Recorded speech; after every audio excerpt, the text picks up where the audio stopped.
nas minhas mãos. Operando eu, quem impedirá?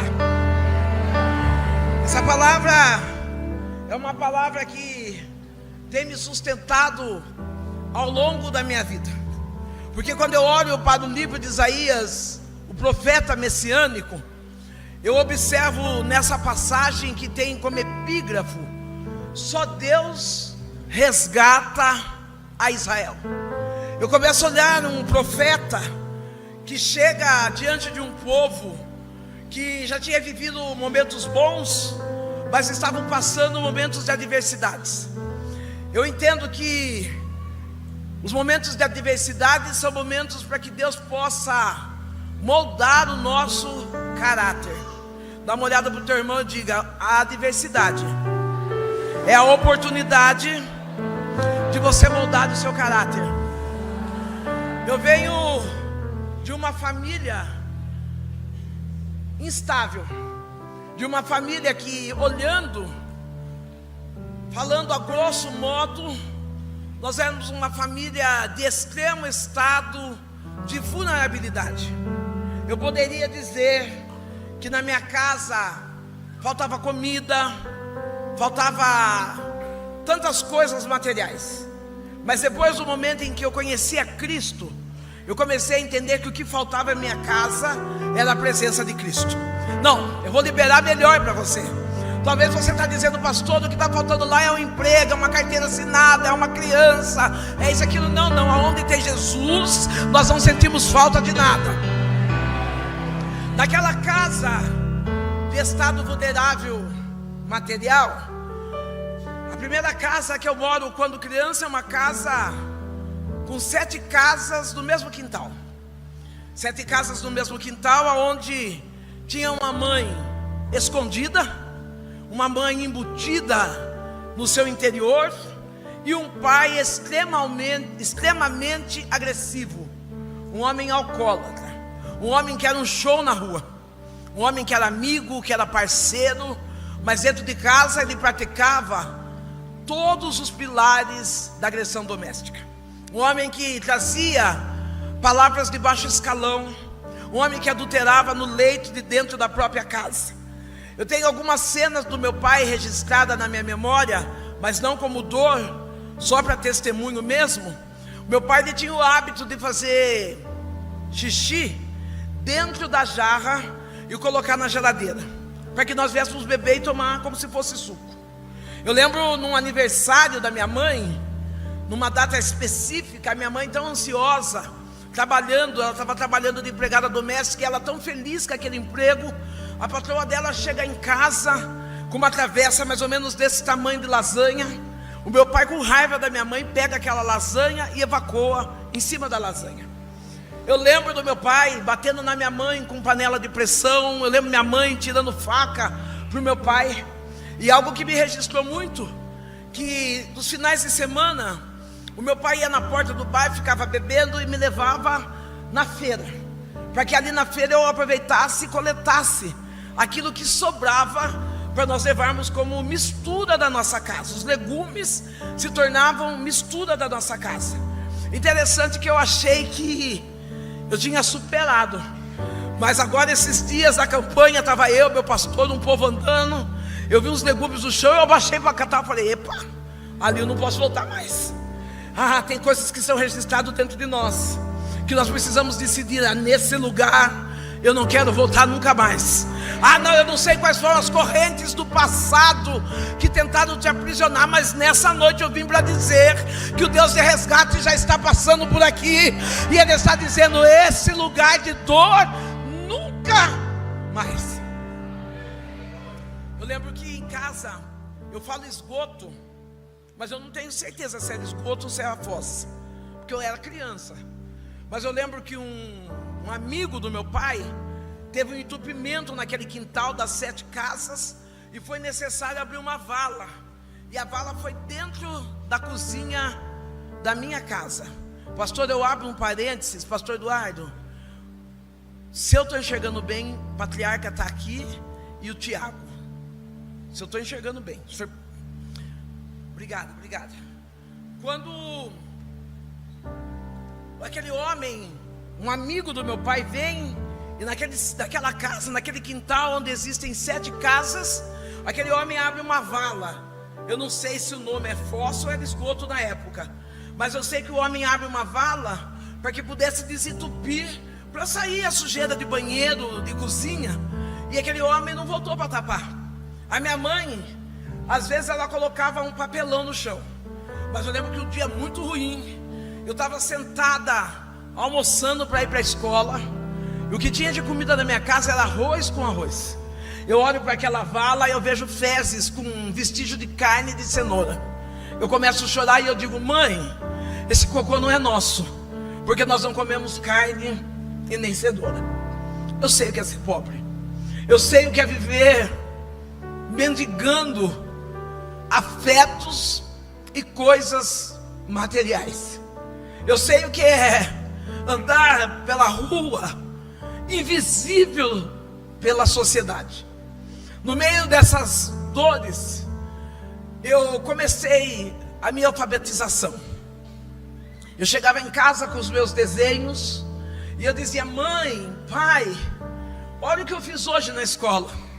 O meu pai e minha mãe diziam: como você é falante, como você não para quieta. Oh, querido, eu não sei qual é o cargo, a função que você ocupa nesse ministério, mas eu quero dizer que o primeiro ministério se chama família. Não, você pode pregar bem, você pode orar bem, você pode até ser uma boa professora, mas se você for um fracasso na sua casa, você não tem nenhum ministério. A minha mãe envolvida nas dores da vida, meu pai fechado no alcoolismo, e eu, quando chegava para apresentar os meus desenhos escolares, os meus pais diziam: não tenho tempo. Eu lembro que um dia eu voltando, um amigo, um conhecido do meu pai, da minha mãe, frequentador da minha casa, ele tinha um mercado naquele bairro onde nós morávamos, e eu voltando de casa com o papel na mão, com os meus desenhos, brincando sozinha, aquele homem para e fala: oi, Sandra. Eu falei: oi. E ele falou: você fez um desenho? Eu falei: eu fiz. Ele falou: deixa eu ver. E eu mostrei o desenho para ele. Quando eu mostrei o desenho para aquele homem, ele falou: como você desenha bem, como você é inteligente. Eu percebi que na minha infância eu precisava de palavra de afirmação. A linguagem de amor era a palavra de afirmação. Tá, eu vou ficar mais perto. Ok, obrigado. O senhor é mais lindo de perto do que pela televisão.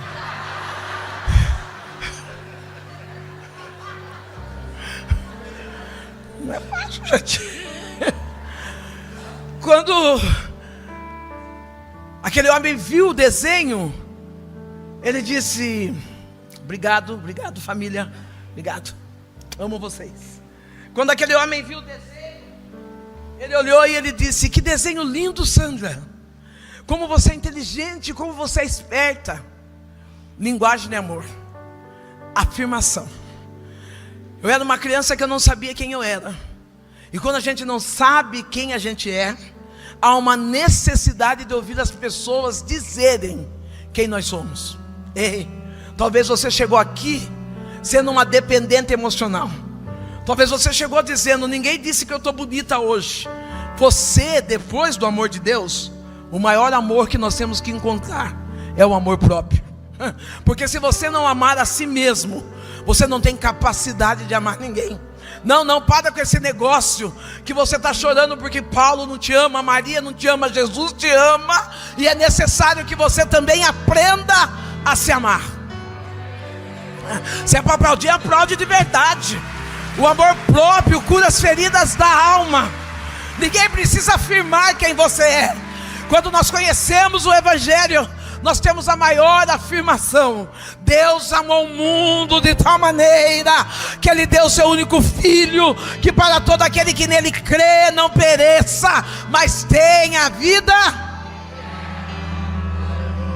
Aquele homem, na primeira vez que ele viu meu desenho, ele me deu um lápis de cor. Na segunda vez, não um dia atrás do outro, em semanas, em espaços. Na segunda vez que ele viu meu desenho, ele me deu uma lata de sardinha. Na terceira vez, ele me deu 2 pães. Na quarta, eu passei pela dor da pedofilia. Ei, querido, aquele homem, os adultos já entenderam? Num canto do banheiro daquele mercado, eu fiquei durante 4 anos presa emocionalmente na mão do pedófilo. 4 anos indo para aquele lugar de dor, e ainda que eu não saiba explicar, mas eu creio que um terapeuta, um psicólogo pode chegar nesse nível, ainda que eu não saiba colocar em palavras. Eu tinha medo, eu tinha vergonha, mas eu tinha uma necessidade, e a necessidade fazia com que chegasse até lá. Talvez vá dizer assim, a necessidade de comida, de afeto, necessidade de afirmação. Eu fiquei na mão daquele pedófilo dos meus 8 anos até os meus 12 anos de idade. Eu perguntei para Deus, e não faz muito tempo, eu falei: Deus, como que eu não vi? Como que eu não contei para minha mãe? É porque eu não tinha uma mãe presente, eu não tinha um pai presente, eu não tinha para quem falar a respeito desse assunto. Passei por essa dor. Talvez eu entendo assim, que aos 12 anos eu já, com corpo adulto, eu passo pela dor do abandono. Aquele homem que lesava a minha infância, ele me descarta. É a primeira vez que eu me sinto não amada. A primeira vez que, talvez você não passou por isso, mas eu enfrentava, hoje a gente usa esse nome, né? Enfrentava a dor do bullying, porque eu era negrinha, eu era o saci, eu era cinza. Naquele homem não, naquele homem eu era amada, eu era linda. Aí eu não tinha mais ninguém. Eu não tinha ninguém para dizer que me amava. Eu não tinha ninguém para pegar na minha mão. Eu não tinha ninguém para me ajudar. O meu pai, com 37 anos de idade, Deus, Ele prepara que nós fôssemos morar numa casa bem próximo de uma igreja evangélica. Uma casa que, se nós quiséssemos ir ao centro da cidade, era obrigatório passar de frente àquela igreja. O meu pai, ele passava bêbado junto com a minha mãe, e ele dizia assim: eu não entendo esses crentes, no meio de tanta miséria, no meio de tantos percalços, no meio de tantas desgraças, aonde é que esse povo, ele encontra forças para glorificar a Deus? Ah, querido, talvez você não imagina, mas hoje seu vizinho, seu amigo, ele está perguntando como é que ela teve força para sair de dentro dessa casa e ir na igreja para glorificar a Deus. Ninguém entendeu como você venceu o câncer para chegar aqui, ninguém entendeu as palavras de baixa estima para chegar aqui, mas você veio aqui porque você entendeu que aqui é um lugar de esperança, um lugar de recomeço, um lugar de resgate na presença do Senhor. Elevasse de rebate, oh, desce. Que me odecia, daia, chode. O meu pai, através de ouvir os glórias a Deus e aleluia, aos 37 anos ele entra dentro da igreja. Ele ouve a palavra, e a palavra liberada é essa: eis que eu, o Senhor, o teu Deus, estou te preparando um lugar. O meu pai aceita Jesus. Aquele homem rude, aquele homem bravo, ele aceita Jesus. Ele chega em casa, minha mãe, ela está na formação do candomblé. Ela está ali, tentando se desenvolver na religião. O meu pai chega de Bíblia na mão, lógico que com os vestígios da bebida ainda, e ele chega e fala: Benedita, eu aceitei Jesus. A minha mãe olha e ela fica pasmada. Ela diz: o que é isso na sua mão? Ele diz: a Bíblia. Ela pega a Bíblia e começa a bater no meu pai. Minha mãe nunca falou tanto palavrão como ela falou aquele dia. Eu acho que o inferno olhou e falou: meu Deus, eu não vou dar conta de traduzir. Ela falou, ela xingou, ela esbravejou, ela bateu no meu pai com a Bíblia. E o meu pai, que era acostumado a revidar, ele ficou parado, as lágrimas desciam dos olhos dele, e ele disse: Benedita, eu encontrei Jesus, e Jesus me deu a paz, e ninguém vai roubar a minha paz. Não, só quem tem Jesus e sente essa paz essa noite, levanta a mão para o alto. Só quem tem Jesus e entende que Jesus é a verdadeira.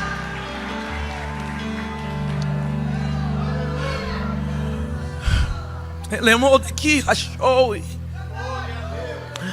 baixou de que raceia, ele biou de face. O meu pai olhando para minha mãe, a minha mãe diz assim: bom, então já que Jesus é sua paz e Ele está te preparando lugar, você vai embora. Meu pai começa a arrumar mala. Eu com 12 anos, meu pai com 37, minha mãe com 35 anos. Meu pai começa a arrumar mala, eu começo a chorar. E a minha mãe fala assim: ó, por causa dela, você dorme aqui hoje, mas amanhã eu quero que você vá embora. Quando foi pela madrugada, minha mãe conta que ela sentiu uma indisposição. Ela levanta e vai acender umas velas, riscar os pontos por Exu dela. Eu estou dormindo na cama com ela, meu pai está no meu quarto. Ela acaba de riscar os pontos. Quando ela está voltando para o quarto, ela vê uma sombra. Ela corre até meu pai. Ela diz: Gico, Gico, acorda, tem gente dentro de casa. O meu pai já estava morto. Deus preparou o lugar. Essa palavra é uma palavra de vitória. Porque talvez você está orando para alguém dizendo: não tem mais jeito. Não tem como Deus achá-lo. Talvez ele esteja tão escondido aos teus olhos que você diga: não tem como alcançar ali na Cracolândia, ali no mundo afora, sei lá onde está. Eu vim aqui para dizer que se Deus fez a promessa que vai salvar alguém da tua casa, fique tranquilo, porque Deus, ele não falha com a sua promessa. Meu pai é enterrado, fica uma menina revoltada, uma mulher tentando recomeçar a vida. Minha mãe está ali no terreiro, e eu lembro que em uma das vezes que a minha mãe foi entregar a cabeça, lá no terreiro, quando a pessoa está se desenvolvendo, ela tem o nome ou o codinome de cavalo. Cavalo é as pessoas que recebem os guias. Cambono é as pessoas que atendem a necessidade daqueles guias. A minha mãe foi a Santos fazer a entrega de cabeça. Depois de alguns dias, os meus avós me levam para buscar a minha mãe. Quando eu chego em Santos, a minha mãe está de cabeça rapada, um pano na cor de chumbo amarrado no corpo, alguns vestígios de como se tivesse levado navalhadas na costa. Os cambonos, eles escarravam no chão, e a minha mãe lambia aquele escarro. Passava a galinha viva, minha mãe pegava a galinha, mordia e rasgava a galinha e bebia o sangue. Olha que algo maravilhoso eu tenho para revelar para você. Para o inferno você é cavalo, mas para Deus você é filho. Não, talvez você não está entendendo. Lá no terreiro nós carregávamos fardo pesado, mas eu tenho o privilégio de estar aqui nessa noite dizendo: a minha mãe teve um encontro com Cristo e ela pode ser chamada de filha. Ah, querido, você não foi chamado para carregar jugo pesado, mas você foi chamado para ser filho de Deus.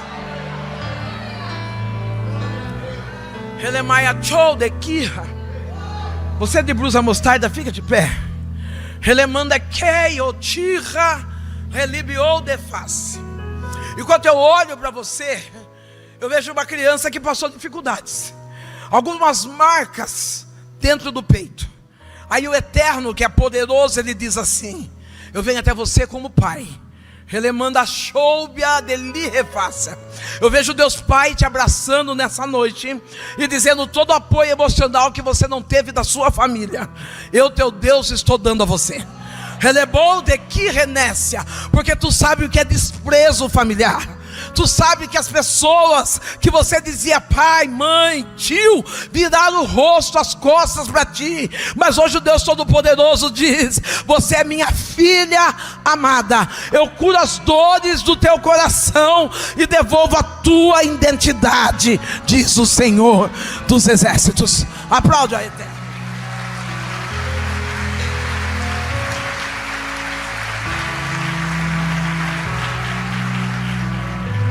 Naquele terreiro, eu vi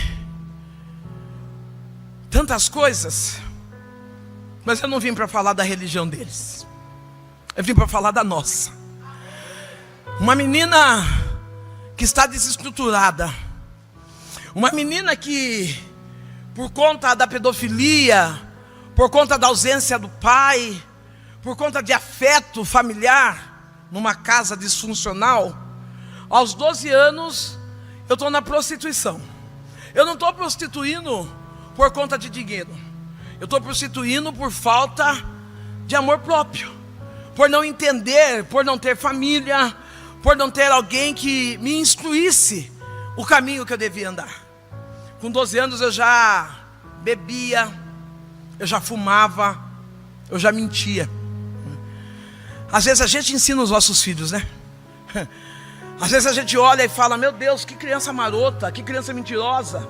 Aí a gente é tão humilde que a gente fala: ai, puxou minha sogra, puxou a tia da escola do dominical. Não, puxou você mesmo, querida. A gente é reflexo daquilo que a gente vê em casa. Não, os nossos filhos, eu tenho um filho, e eu passei algumas dificuldades com ele. Eu falei assim, igualzinho quando eu era criança. Eu cuspia na minha mãe, batia na minha mãe. Uma casa cheia de desavenças. Minha mãe está envolvida do terreiro e eu estou para a rua. Eu já assisti a alguns cultos. Aí entra o pastor Silmar Coelho, entra o pastor Silmar Coelho, entra o pastor Silas Malafaia, entra a Vitória em Cristo. Às vezes sentado eu e minha mãe, no meio daquele amontoado de pecado, tanto físico, espiritual, moral. Os pastores pregavam e diziam assim: pela manhã, eu e minha mãe, nós acordávamos, já fazia o copo de caipirinha, sentávamos para assistir o culto. E às vezes o pastor dizia assim: você que está na sua casa, com o copo de pinga na mão, eu tenho uma palavra para você. Nós pegava a nossa pinguinha e falava: vai com nós, Deus vai falar com nós. Bebia pinga e recebia a palavra. É que não podia perder a pinga e nem a palavra. A minha mãe está no terreiro, está desenvolvendo. Ali ela se tornou mãe de santo, está ali com o terreiro aberto. E eu estou na rua. Mesmo tendo casa, moradia, ficava hora na rua, hora em casa, hora em casa, hora na rua. E lá onde eu morava, aqui não, mas lá onde eu morava, eu ia na porta da igreja com shortinhos agarrado, uma mini blusa bem acima do umbigo, pegava o meu rádio de pilha, ia dançar na porta da igreja. Ali na porta da igreja eu ficava zombando dos irmãos. Eu tenho uma novidade para você: quem está zombando de você, ele tem duas opções: ou ele converte, ou ele morre. Tem uma senhora, uma mocinha, né, de blusa cinza. Fica de pé um pouquinho, querida. Não, tá bem. Isso. Relebaia choui. É ni refou de ni refaz. Às vezes a gente cansa, porque nós percebemos as pessoas falando de nós. Sabemos que tem uma trama, mas essa trama não é as pessoas, é o diabo que usa as pessoas. O Eterno está dizendo: eu vim aqui hoje para dizer que eu te amo. No meio de tantas palavras que tu tem ouvido, que tem te colocado para baixo, hoje Deus escolhe esse lugar para curar as tuas emoções. Não desista de você, porque eu acredito no teu potencial, diz o Senhor dos Exércitos. Não importa o que os outros falam ou ri de ti, o que importa é que os olhos do Senhor estão focados sobre você. Descansa, diz o Senhor.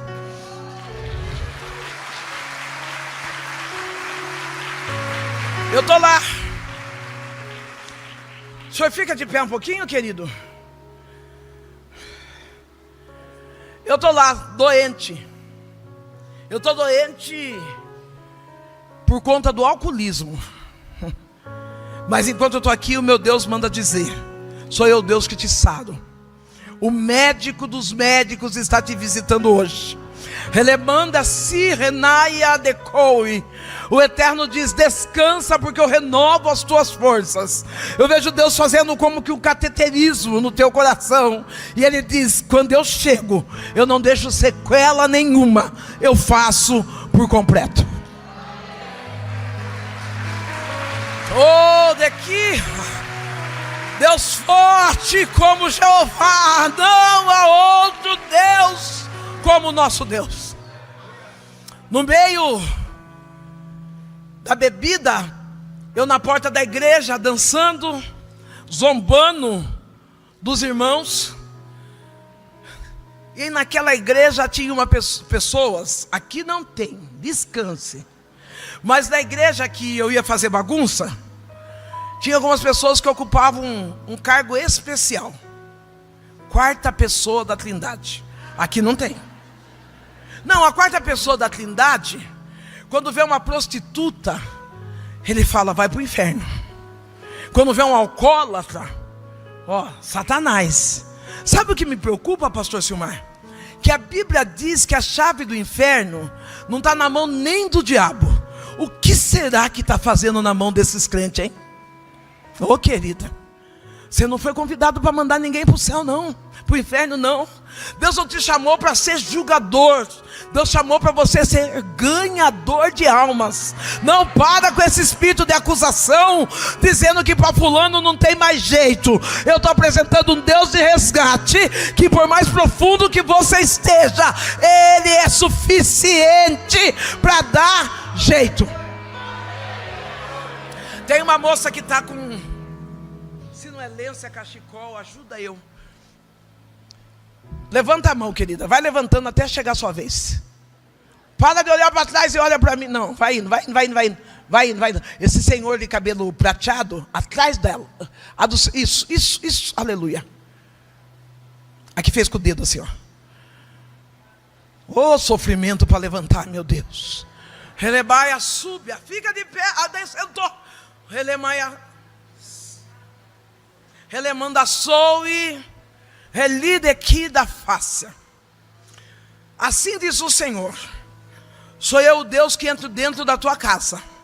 Relemou de caio, renaia subneia choe. Porque tudo que você pede é que a sua casa seja um pedaço do céu. Hoje o Deus Todo-Poderoso está dizendo: eu estou entrando com paz dentro dessa casa, para que você possa chamar esse lugar de lar, esse lugar que você tenha vontade de voltar. O Eterno diz que ainda hoje, quando tu colocar o pé lá, tu vai sentir a diferença, porque eu estou passando dentro da tua casa, diz o Senhor dos Exércitos.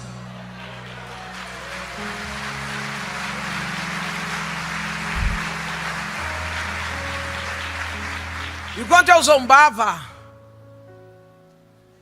do povo da igreja, alguns eram de Deus, alguns eram só da igreja mesmo. Enquanto eu zombava, existia uma menina com 6 anos de idade. Ela me via com aqueles shorts agarrado, 2, 3, 4, 5 meses sem tomar banho, suja.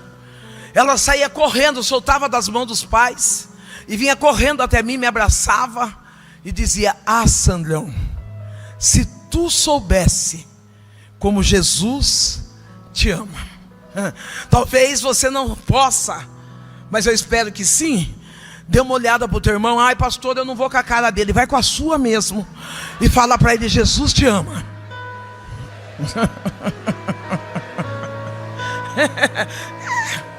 Quebra o protocolo e fala: vou com a minha mesmo. Jesus me ama. Aquela menina, ela não tinha curso de teologia, não tinha curso de escatologia, mas ela reconhecia que há no céu um Deus que nos ama. Não, talvez você chegou aqui dizendo: olha, eu não evangelizo, Eu não faço missões porque eu quero fazer lá na África. Você não ganhou nem sua vizinha ainda. Você não ganhou nem seu marido ainda. Faz missões aqui primeiro. Eu tenho um desabafo a fazer, mas é desabafo mesmo. Eu fui pregar numa igreja. Cheguei na igreja, não que isso pese a diferença, mas tinha 20 pessoas contando comigo. Quando eu chego na igreja, uma das primeiras coisas que eu olho é a esposa do pastor. Não posso fazer nada. Eu dou uma medida nela. Quando eu chego, está lá aquela mulher acabada, com seus 35 anos, mas eu dava 70 para ela de graça.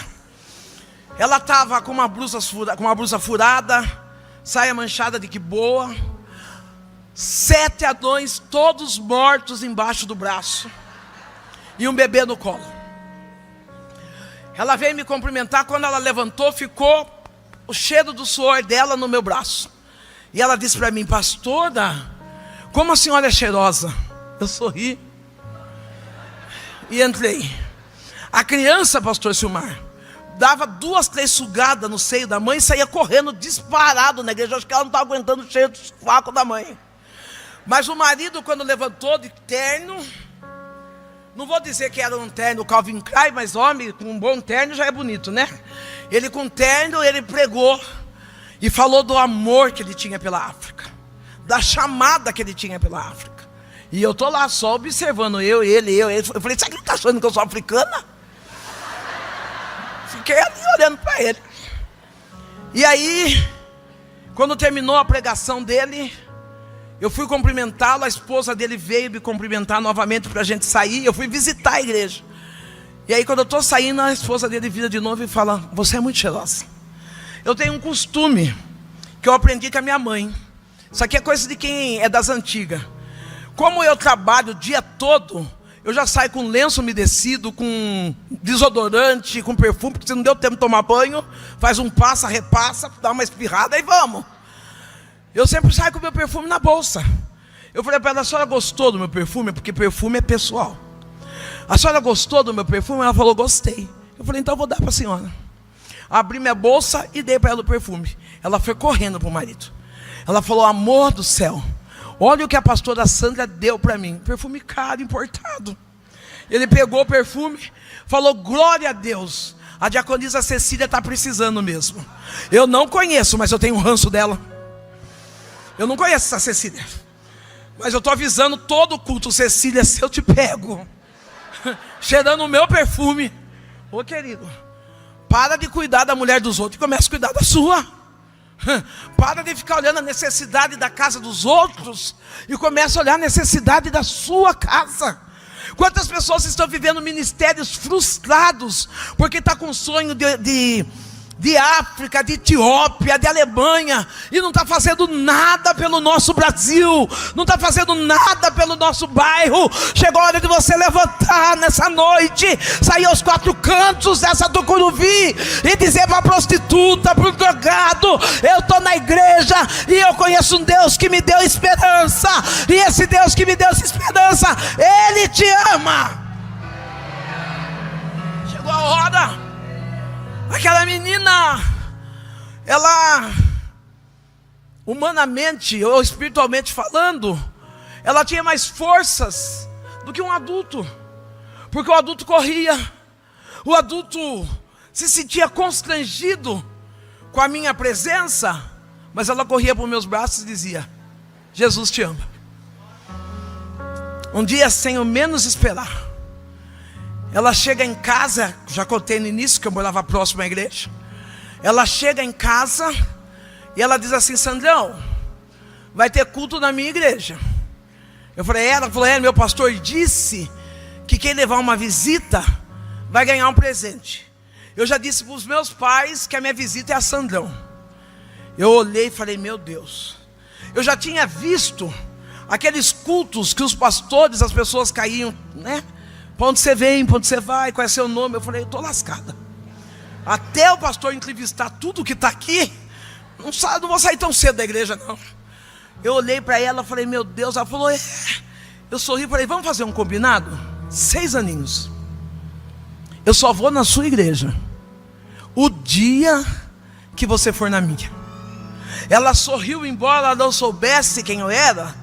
Os pais dela sabiam, o pastor dela sabia. Eu estava ali na rua, bebendo, fazendo bagunça. Ela falou assim: você vai na minha? Eu falei: vou. Se você for na minha, eu vou. Ela falou: então espera, porque eu vou pedir para o meu pastor. Se ele deixar, eu vou. Com 6 anos de idade, ela já sabia o que era a cobertura espiritual. Não, talvez você está passando por alguns perrengues, porque você não reconhece quem está te pastoreando, porque você não aceita conselhos da casa, da onde... Não, chega uma pregadora lá de fora do Instagram, é um tal de pé de oração, e mostra a foto. Eu quero morrer quando alguém chega: pastora, olha a foto do meu namorado. Você está precisando orar para o namorado quando casar, então ninguém vai dar conta. Não, querida, comece a ouvir seus pastores, comece a respeitar os seus líderes, permita ter orientação do homem, da mulher de Deus que está todos os dias de joelhos pela tua causa. Para de ficar correndo, babar ovo atrás de quem você não sabe a história. Quando eu vejo meu pastor, eu choro. Eu sou apaixonada pelos meus pastores. Embora eu seja itinerante, embora eu tenha o chamado da itinerância, o melhor lugar é a minha casa. O lugar onde eu sinto bem, onde eu canto desafinado, onde eu sento no chão, aonde eu choro, aonde eu conto que eu tenho medo, aonde, não, talvez vocês estão olhando para mim dizendo assim: como ela é corajosa, mas é onde eu olho e falo: pastor, hoje não, tem muita gente, eu estou com vergonha. Ele fala: larga a mão de bobeira, mulher. Meu pastor, você precisa aprender a ter pastor. Ah, não, você é daquela que gosta de dar coice? Então você não é ovelha, você é bode. Você não pode ficar no pasto, você vai prejudicar o rebanho. Não, porque é um tal de só você presta, só você é bom. Não, eu sou ruim. É por eu ser ruim que eu tenho pastor mesmo. Porque se eu fosse boa, Jesus já tinha levado, tinha guardado para ele. Precisamos acordar. Eu tenho a minha igreja em casa. Imagina quão bom e quão suave é que nós vivamos em união. Como é gostoso essa reunião, onde a gente abraça, onde a gente beija. Não, na hora de culto é lógico que não é hora de ficar beijando, abraçando, tirando foto, vendo o catálogo da Natura. Mas quando termina, que delícia, que coisa boa. Aquela menina falou: eu vou pedir para o meu pastor. Eu fiquei em paz porque eu estava no terreiro espírita com a minha mãe, estava me desenvolvendo ali. E aquela menina, ela foi embora. Passado de 7 a 8 dias, ela chega em casa numa noite de sexta-feira. Para quem frequenta ou frequentou o candomblé, sexta-feira é dado como um título de sexta-feira maior. É aonde faz a gira, é aonde vai a encruzilhada, as cachoeiras, os cemitérios. Olha que coisa maravilhosa. Lá no candomblé precisa de sexta-feira para o Deus forte manifestar. Aqui não. Nós que somos cristãos, o nosso Deus trabalha na segunda, trabalha na terça, Ele trabalha na quarta. Não, aqui o nosso Deus, Ele trabalha todos os dias da nossa vida. Aquela menina chega,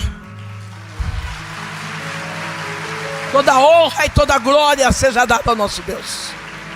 Aquela menina chega em casa na noite de sexta e ela diz assim: eu vim para ir na sua igreja. Eu falei: você vai na minha igreja? Ela falou: eu vou. 6 anos, pastor. Eu olhei e falei: os crentes estão lascados. Ela vai voltar louca. Eu falei: então vamos. Ela falou assim: o meu pastor disse que eu posso ir sossegada, porque o próprio Deus vai comigo. Eu pego aquela menina, pego as guias, minha mãe pega as roupas, os patuás, e nós vamos para o terreiro. Quando chegamos lá no terreiro, cortinas fechadas, eu coloco a menina no primeiro banco e começamos os trabalhos. Enquanto a cortina está fechada, nós estamos colocando roupa, guia. Após colocarmos, abrir uma cortina, no barulho da cortina, eu percebo que aquela menina estava de joelhos. Ela senta, coloca a Bíblia no colo. Nós, a mãe de santo e a mãe maior, começa a riscar o ponto. Risca o primeiro ponto e nada acontece. Risca o segundo ponto, nada acontece. A mãe maior vem, desmancha tudo e fala: vamos riscar a terceira vez. Quando ela risca a terceira vez, nada acontece. A mãe maior para e olha e diz: quem é essa menina? Quem trouxe ela? Eu digo: fui eu. Ela falou: então tira ela daqui, porque o que está nela é maior do que o que está em nós. Eu já estou declarando para você: sobre a tua vida não chega macumba, sobre a tua vida não chega mandinga, sobre a tua vida não chega olho gordo, porque o que está sobre você é maior. A Bíblia declara que nenhuma ferramenta preparada contra nós vai prevalecer, porque Deus é. Vamos gritar para o céu ouvir: Deus é. Deus é maior. Para com esse negócio de: ai, pastor Silmar, eu acho que eu estou com o olho gordo. Vai ter que emagrecer, querido, porque o que está sobre você é maior. Não, se você está em Cristo, praga nenhuma chegará até a sua tenda. A Bíblia garante. Eu tenho mais 2 minutos. O senhor pode olhar no relógio que eu estou desordem, senhor. A Bíblia garante que se nós estivermos em Cristo e Cristo estiver em nós, praga nenhuma chegará na nossa casa. Eu pulo, eu vou embora com aquela menina, ela não pergunta nada, se deu certo, se deu errado. Ela só diz: eu vi na sua igreja, você vai na minha agora, né? Eu fui. Confesso que eu achei que eu ia morrer, mas eis-me aqui. Glória a Deus. Eu não aceitei Jesus nesse dia. Algumas pessoas perguntaram e eu nunca contei esse detalhe.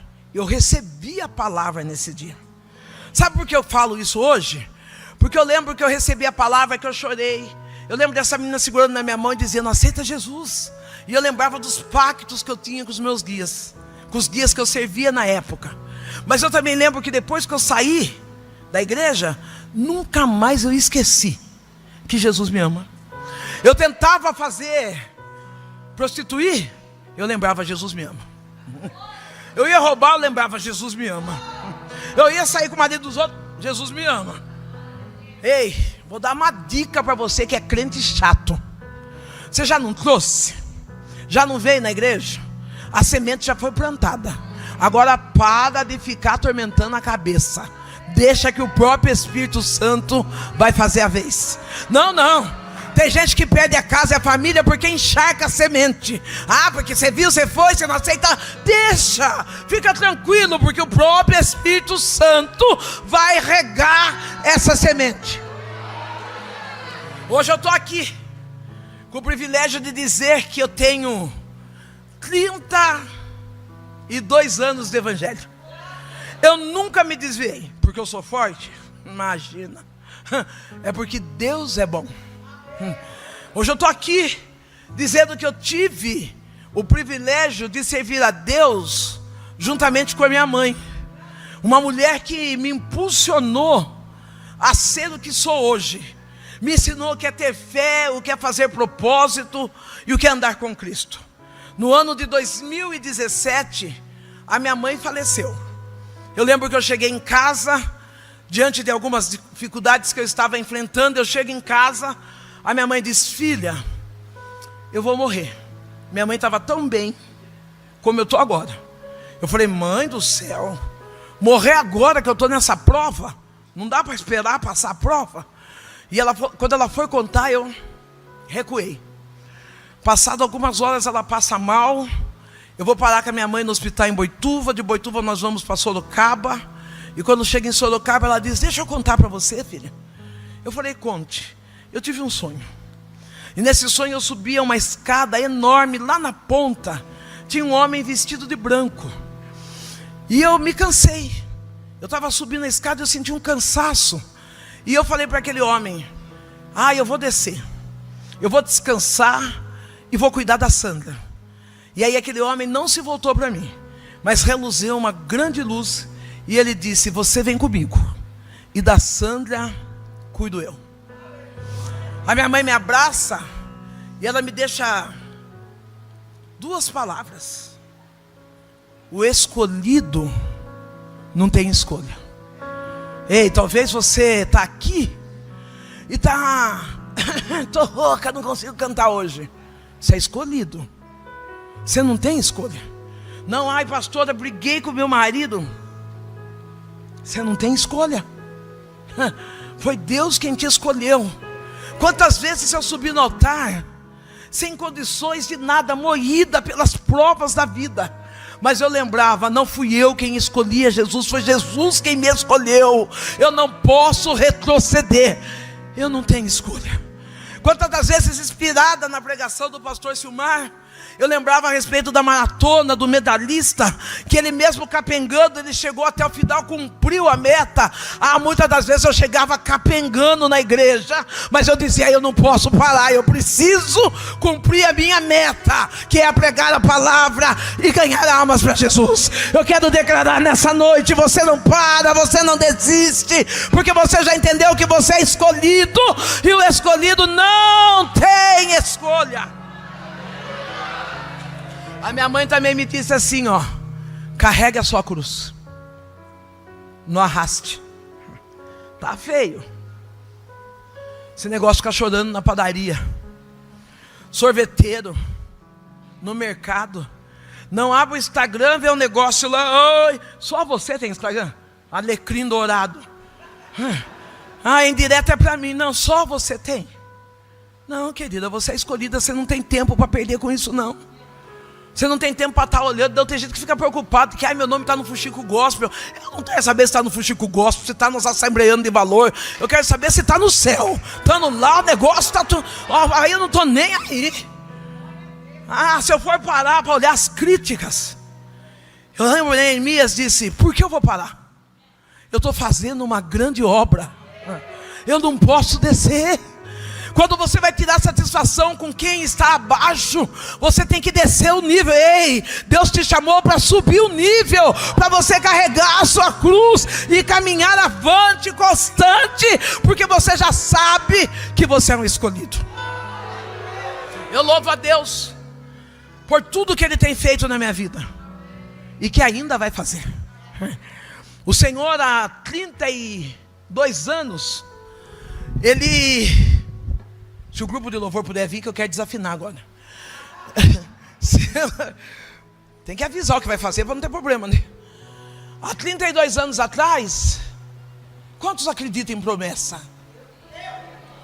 Há 32 anos atrás, o meu Deus disse assim, vem Léo, fica por aqui já você e a Suzy. Eu vou usar eles, viu, esses dois aí, esses dois aí. Quando eu entreguei minha vida para Jesus, ainda... bêbada, ainda vestida com roupas obscenas, ali eu de joelhos, o pastor orando por mim, Deus me disse assim, eu vou te levar para os 4 cantos dessa terra. Eu chegava na igreja com shortinhos curtos, a bochecha de fora, o umbigo, né? E eu sentava no primeiro banco com as irmãs, e aí o Espírito Santo me tomava, eu sapateava aquilo tudo ali, e as irmãs ajudando a cobrir. Só que eu estava numa igreja sarada. Diga, uma igreja sarada. A minha pastora, ela nunca me criticou. Ela nunca disse, essa roupa é escandalosa, é feia, não. Um dia ela chegou para mim, e ela falou, sabe Sandra, na minha casa, eu gosto de receber minhas amigas. Eu falei... Ela toda chique igual a Janice. Falei, tô nem aí se eu não sou amiga dela, pensei, né? E ela disse, eu queria tanto que você fosse em casa, vai ter o chá das amigas. Eu falei, e como é que faz isso aí? Ela disse, a gente leva as roupas que não servem mais pra gente. A roupa que a gente não usa mais, que não gosta. E aí a gente faz troca, porque às vezes serve para uma, serve para outra. E a gente toma chá, come bolo, fala de Jesus. Ela falou, mas você não precisa levar nada para comer não, porque as meninas vão levar. Só pega umas roupas que você não gosta. E eu peguei 4 shortinhos, 6 blusinhas. Se fizesse assim dos shorts, rasgava de podre. Eu lembro que aquelas mulheres chiques pegavam meus shorts, elas diziam assim, que shorts maravilhoso. olha o tecido desse short, aí eu vou levar. A outra pegava a blusa, a estampa, não sei do que, eu vou levar. Quando foi no outro culto, eu já estava de calça comprida, camiseta, bem vestida, dizendo: se Cristo comigo vai, eu irei.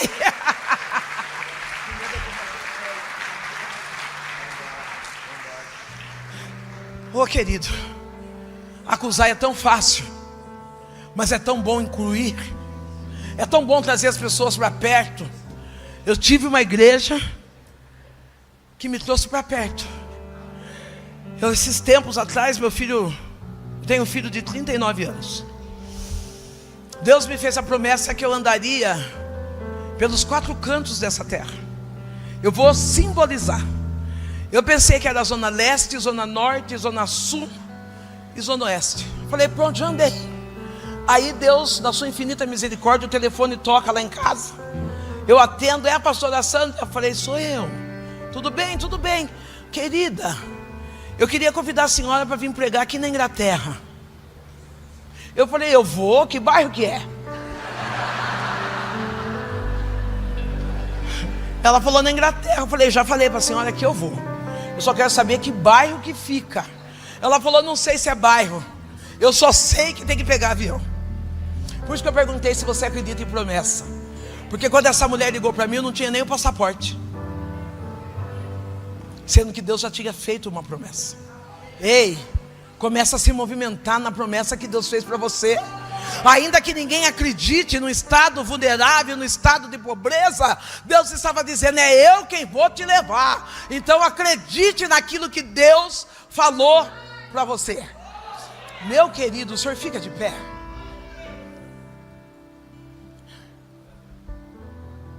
Helemaia Chol de Kira.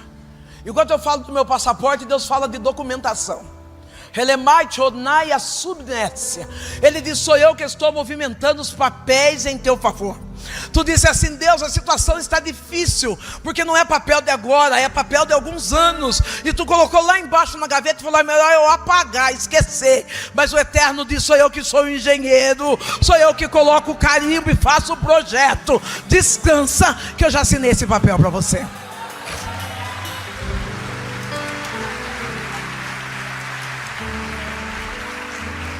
Pastor Silmar, eu fui para a Inglaterra.